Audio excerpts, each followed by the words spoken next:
Hello. Just a quick video on how does the new Ascension research works for Ascension level 8. This just makes it so you don't get the other elemental notes like Ventus notes when you're using an Aqua main on Aqua Monolith. This one only increases the amount of journey tickets you get. This is that ticket. This is where there are some changes. This research makes it so every time you get a +1 on enhancement, all the other potential in that enhancement will also get the +1. Meaning, instead of getting this, you will always get this, where 3 of them gives 2 levels. And here's what I found based on my testing. On Ascension 7, or before you get this research, you will always get at least 1 potential boost activation out of your 3 potential. So in just around 4 to 5 enhancement, you will already have 5 potential boost activation, meaning you can't get potential boost anymore. But on Ascension 8, after you get this research, for some reason it only activates around 50% of the time. Meaning, every time you click enhance, there's a 50% chance that all of them will be just the regular +1 enhancement.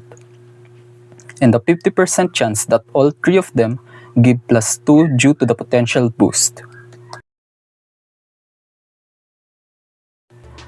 I don't know if it's a bug or a feature, but here are the results of my tests.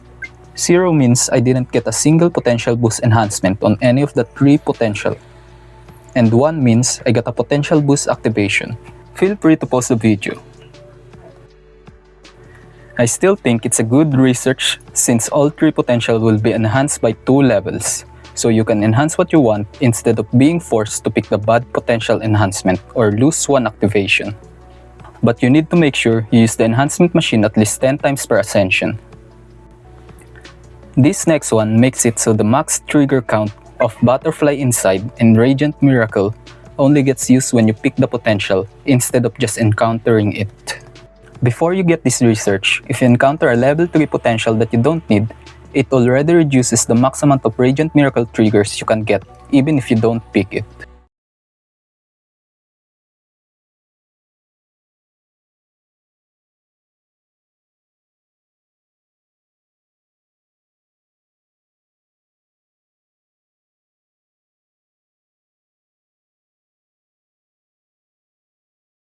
But now, you can get a Radiant Miracle trigger no matter how many times you encounter it, as long as you have picked up fewer than 10 level 3 potential.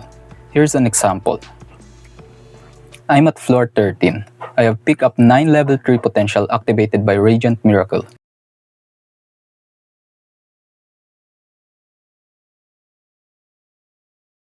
And I can still get a level 3 potential no matter how many times I refresh it.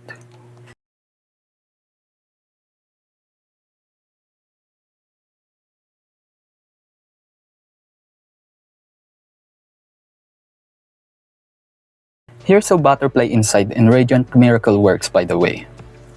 You have 20% chance to get +1 level on a new potential. That's the Butterfly Inside effect. On that +1, there's a 50% chance to make it +2. That's the Radiant Miracle effect. Meaning, you can encounter a new level 3 potential. That is how it's supposed to work, but based on my tests, here's how it works after the hotfix that they did earlier. I list all the potential level that I get, and on 149 potential, 50 of that is level 1, 28 is level 2, and 71 is level 3. Which is insane. So what I think is happening is instead of the Radiant Miracle only activating on the Butterfly Inside, it's activating on even the potential that didn't proc it. So I got around 50% of the total potential to level 3.